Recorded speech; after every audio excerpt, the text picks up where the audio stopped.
What is up, everybody? It is Alex from Heavy New York calling from the Alto again, and this time we got Ghost Ship. We are here with Keith and Sean. Thank you so much for being here. It is great to have you both here. It's great to be here. Yeah, it's an honor to have you guys here. Ties That Bind is a fantastic track, and is this just a good, for people who may just be discovering who Ghost Ship is now, or people who are just you know, hearing you guys for the first time since 2011, is this a good representation of what a follow-up to like Cold Truth would be like, or your earlier material, or is this meant to be like a new beginning for Ghost Ship? That's a great question. I would think both. Honestly, it was weird because we got asked to play a show and we all said yes, and our intention was to play one show, and that was it. And then we got back together, started playing in a room together again, and it kind of all just came back, like all the old feelings of playing together. And then we just started messing around with riffs. This song actually is fully from Keith, like the beginning vocal part. It was all based off that, and then built off that and went from there. So I would think kind of our later stuff, like Cold Water Army and stuff, it is definitely like a continuation of that, but I would call it a new beginning too. I don't know. It's just weird writing music again at this point, like 10 years later, and we don't really have any pressure for anything. We're all kind of just doing whatever we want to do, which is this crazy freeing feeling. So I would say both. You wanted to add something, Keith?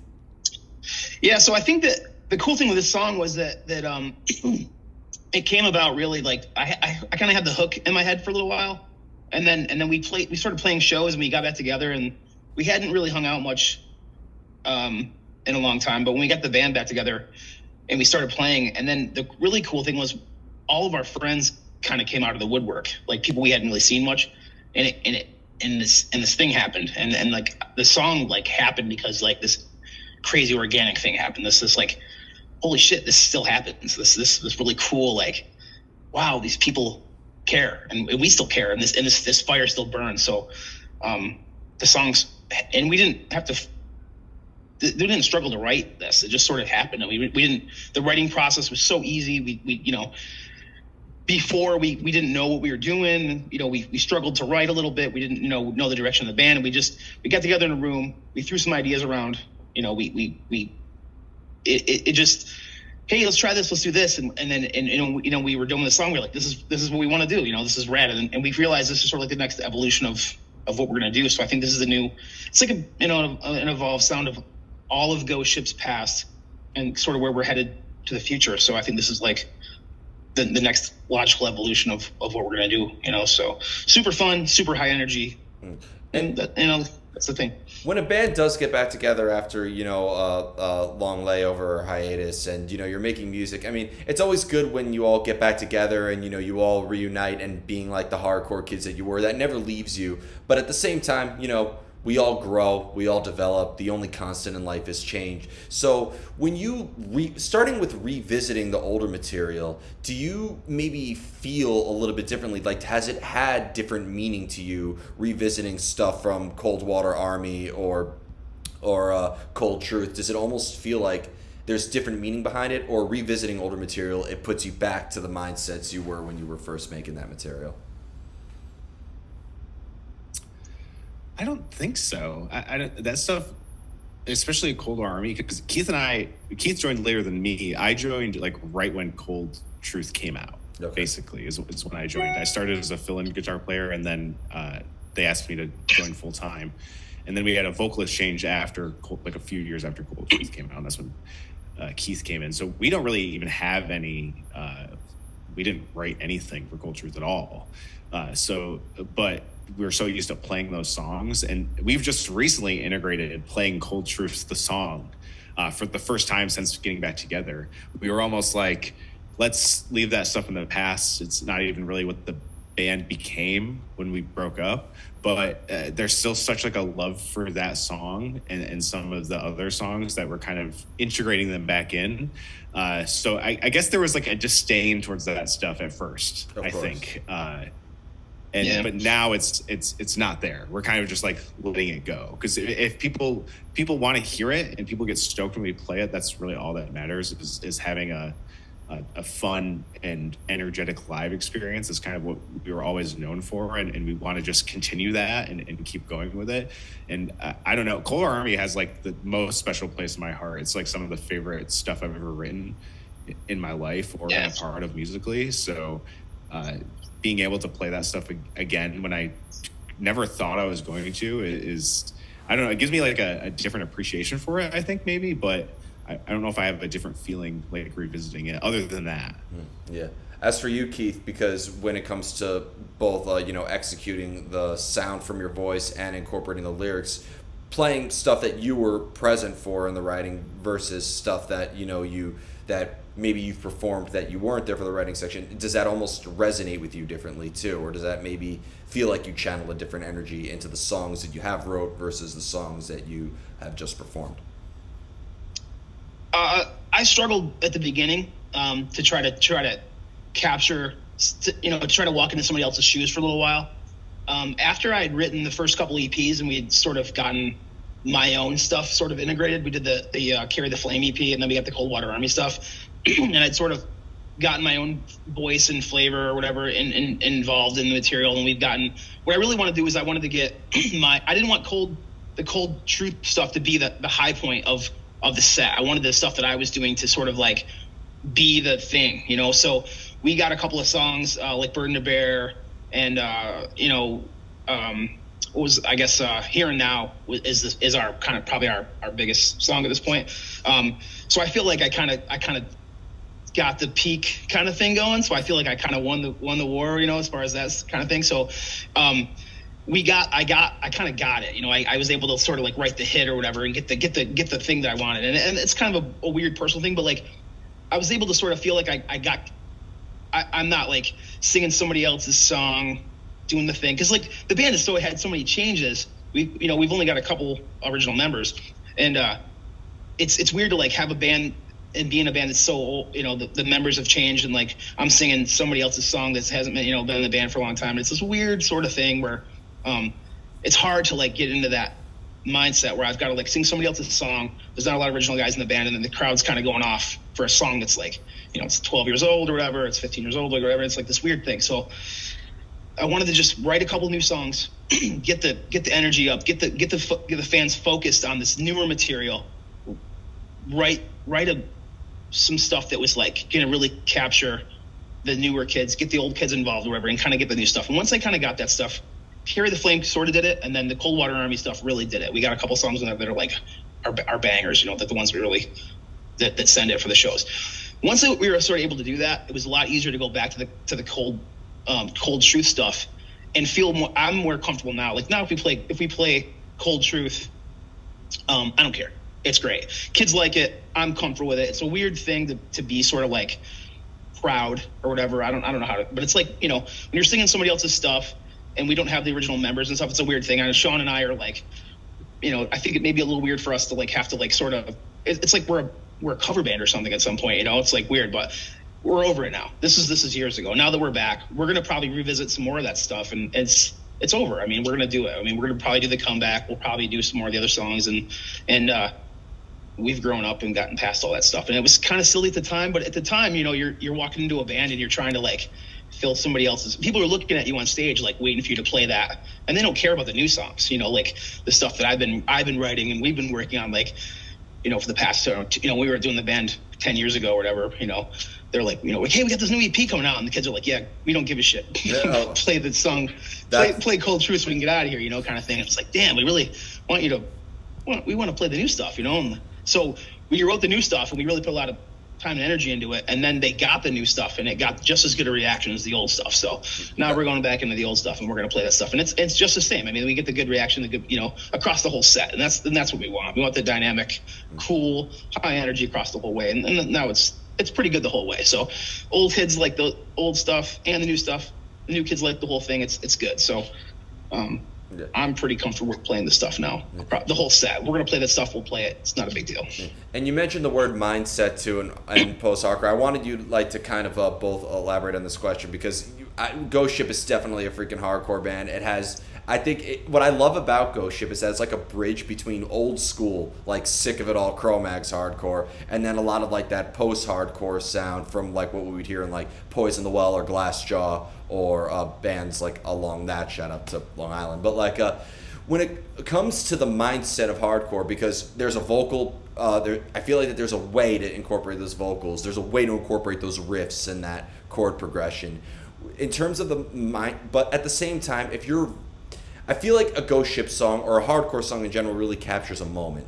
So to be very technically proficient and to be very focused on your songwriting and taking your time with it, how do you sort of capture that hardcore moment in a song on CD in which you have to then replicate on stage? Whoa. Yeah, that's a good question. Sean? Wow.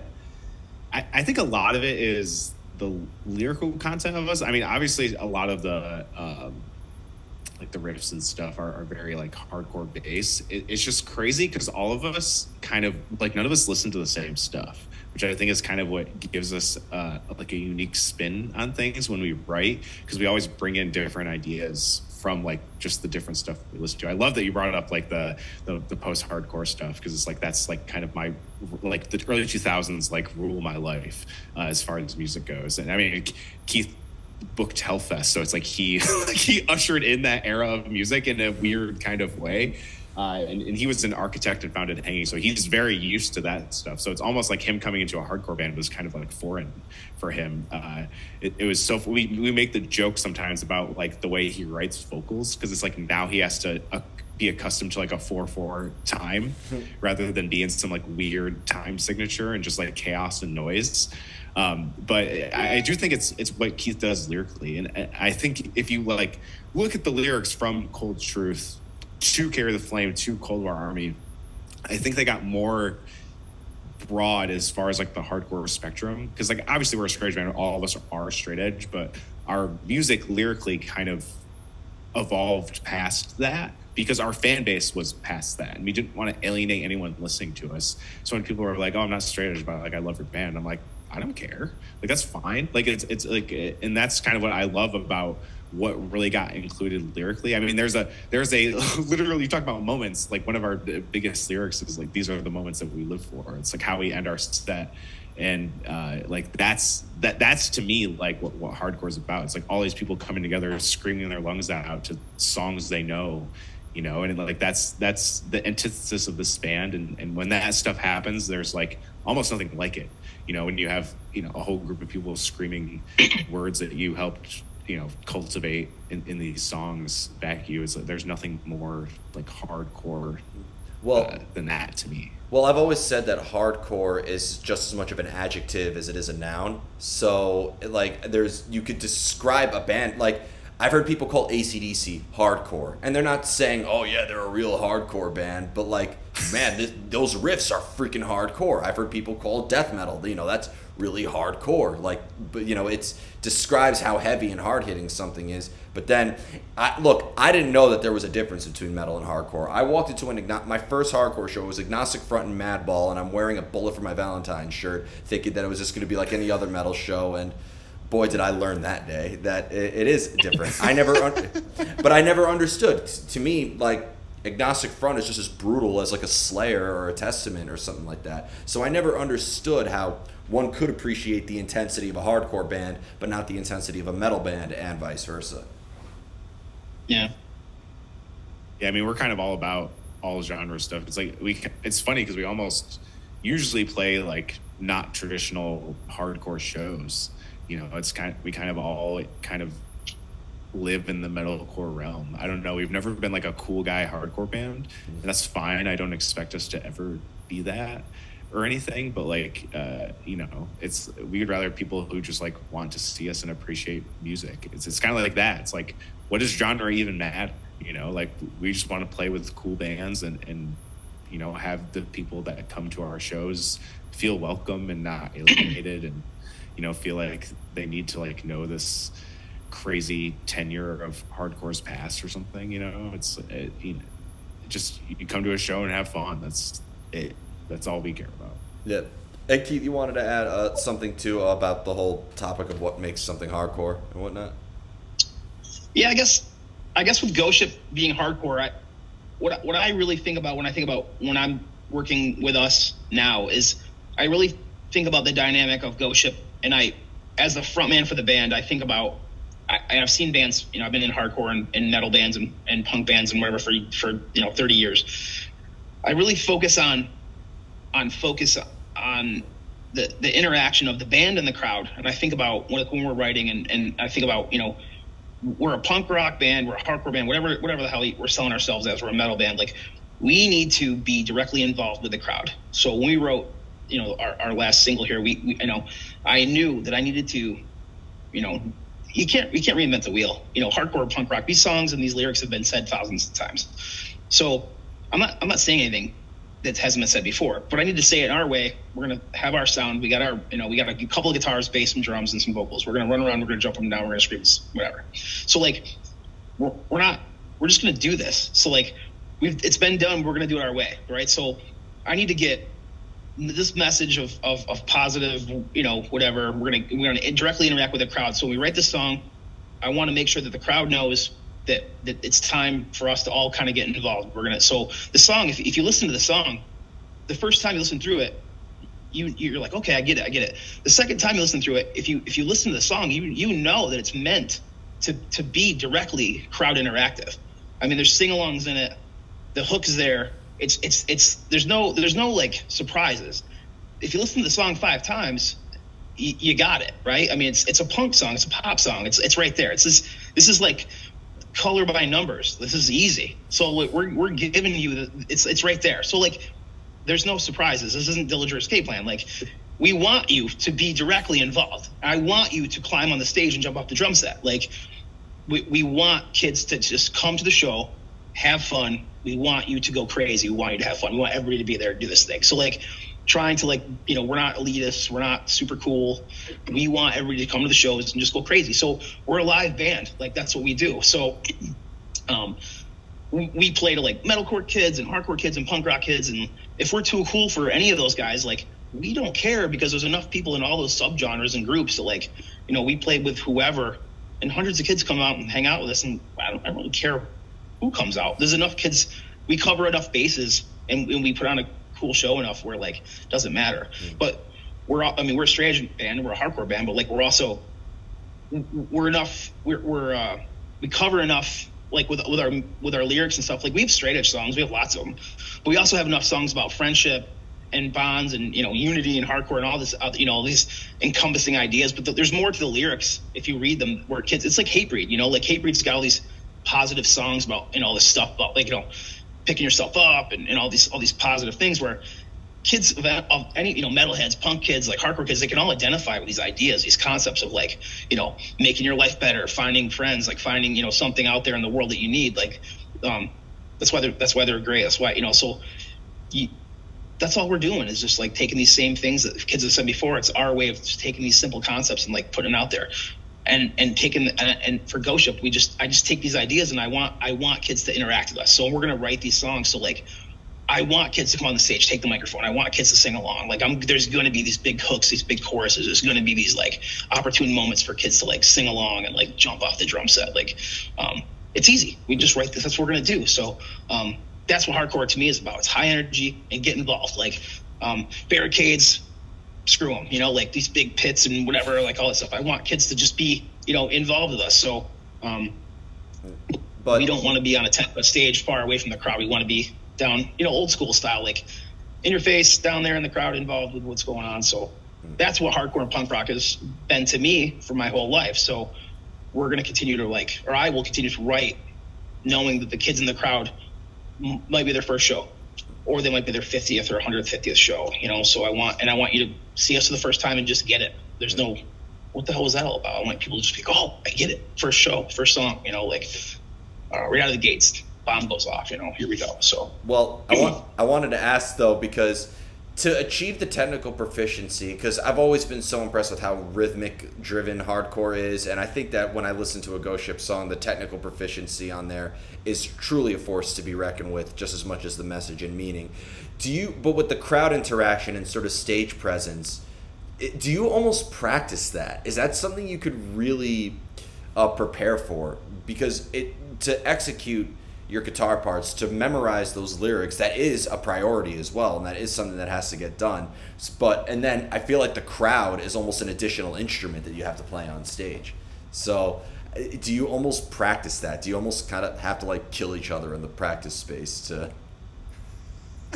I don't no. But I think when we're writing the riffs and we're working on songs, I think we're thinking about that stuff. You know, I mean, we do rock out a little bit, you know, but our stuff isn't that technical. I mean, our drummer Chris is a maniac, and I mean, he keeps it locked down. But I think it looks and sounds more technical than it really is. You know, I don't know. Maybe we're just jumping up and down. You know, playing the E string a little bit. You know, so you sound. A good point though. The crowd is definitely another instrument from the band. That's a really good. That's good. Sean, write that down. Yeah. Well, I was about to say, you saying this stuff isn't that technically proficient. You sound like every frontman at the Hard Times likes to make fun of by saying that. So, well, I mean, guitar player, Sean, yeah. Phil, you got to counteract that one.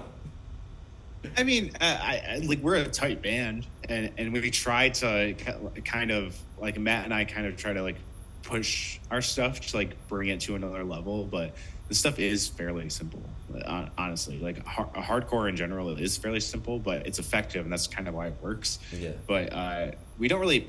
It's crazy because, like Keith kind of talked about it with like the Cold War Army stuff. We didn't really know how it was going to go over, and then we put the songs out, and then when we started playing live, like we were like blown away by people like already knowing it. Like the songs were out for like a week, and people already knew the words, and we were like mind blown, you know. So it definitely brought a new level to the band, but no, we kind of just play off the crowd, you know. It's kind of this weird thing is we always bring it, no matter what. If there's 5 people there or 500, we don't care. We've played at basement shows like 10 people, and we're still going crazy. People probably thought we were like psychotic because they're like, why are they going so crazy if like 5 people?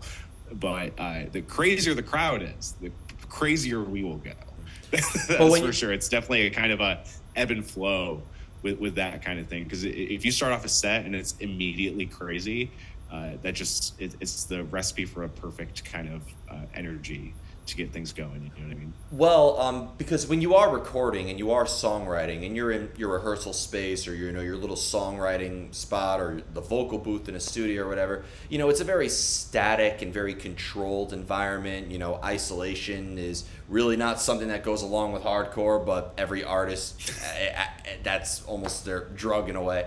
So when it comes to the live energy, and I think you definitely succeeded, like Ties That Bind, this new single that is fucking kick-ass and really delivers everything you would love about hardcore. But when you're in the studio in such a controlled environment, how do you replicate that live energy to be made on a CD or MP3 or Wave or whatever the fuck? That one we got to give a lot of credit to Jocko, who like engineered and recorded and mixed and mastered this song. Keith's worked with him in the past, but it was the first time the band working with him as a whole, so it was the first time for a lot of the rest of us, and that was one thing we really brought to him, because we love Cold War Army, as we've said before, but I feel like some of it is like a little too polished, that it doesn't fully give off like the vibe that we want. Like we wanted it to give that same energy, and hearing feedback, we've heard it from multiple people, not just yourself, is that like, wow, you can really feel the energy of the song, and that's kind of what we conveyed to him. So a lot of that is due to him. We kind of obviously wrote this song with that intent to be high energy and to have those moments, but him really kind of understanding what we wanted to implement with this song was a major factor in how it actually came out and how it exudes that same live energy. And he kind of did it like the recording process and stuff was like a little more loose, because we kind of wanted that natural feel. Like obviously it's still like, you know, it's recorded to a click, everything's tight and everything like that, but we wanted it to feel more natural than like robotic and 100% perfect, you know, like the song might be recorded at like 98% or something, like whatever it might be. But that's really Jocko is like the major factor there. I love how you use the percentage. I always said that nothing in hardcore is 100% because if it was 100%, there'd be nothing left to fight for. So, like, right. And yes. So, did you want to add something to that as well, Keith? Yeah, I guess we kind of had a plan for the song when we went to the studio. We you know, we knew what we wanted to do. We had the song written and we were done. And then when we were in the studio, we talked to Jocko, and he's really cool as an engineer. And we sat down with him before we did the song, and he told him what our final outcome was going to be. And then when we were in the studio together, we are under no pressure, you know, whether this succeeds or fails, you know. So since we had no pressure, you know, we don't have a label, you know, we haven't done anything in 10 years, so there was no pressure. And then when we were in the studio, we were having so much fun. We were pumping each other up. We were hanging out. We were having a lot of fun, you know, like we were all there, you know, helping each other out, you know, working together. And then, you know, when people were tracking and stuff, when Chris was tracking, like Matt was back there, like jumping up and down, pumping him up.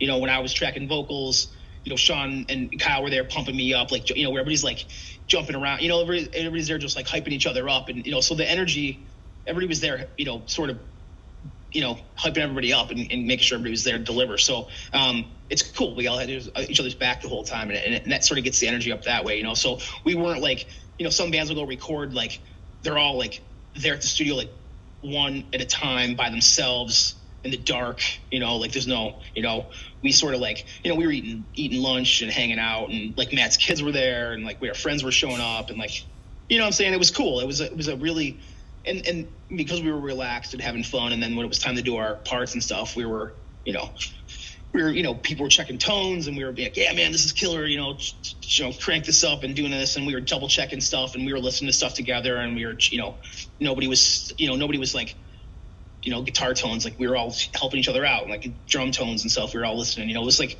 everybody had each other's backs and everybody was checking stuff out. So, and then we were doing our mixes and stuff, we were checking stuff, and it was cool, like everybody just sort of was helping everybody else out and hyping everybody up. So, and like I said, we had no pressure. So when it was done, we know what we wanted to do, and we did it. That was it. So, I think it worked for us, you know. So, when we did the Coldwater Army stuff, we were on a deadline. We only had a few days in the studio.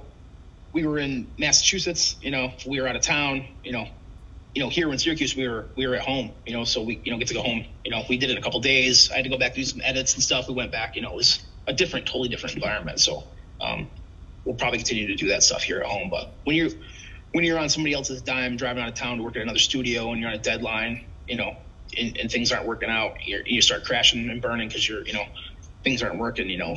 You start to snowball, and you start to get on, you know, oh shit, we're not gonna get this finished in time. You start making, you know, concessions, and you're like, well, this doesn't sound like the way I want it, but, you know, we don't have any time to, you know, to change it. And then next thing you know, your record comes out and you're unhappy with it because you know, you ran out of time or something like that. So that happens. That's the kind of things that, you know, it happens. Lots of bands, you know. And the worst part is you don't have to be a total music junkie or total music elitist or analyst to know when something is rushed or half-assed. Like people. That is one thing people, no matter how much experience you have, people are going to be able to tell one way or another. So yeah. So and then you end up with, like, you know, spending all your money, your budget or whatever, and then in the record, in the band, you know, the studio's like, well, you know, you had your week and you're done, you know, so here you go. Yeah. You know, oh my sucks God. To be you. Oh my God. So, and my thoughts and prayers for every band that had to experience that. Every band, I think, it's a rite of passage at this point. I think every band has that at least once in their career. So yeah.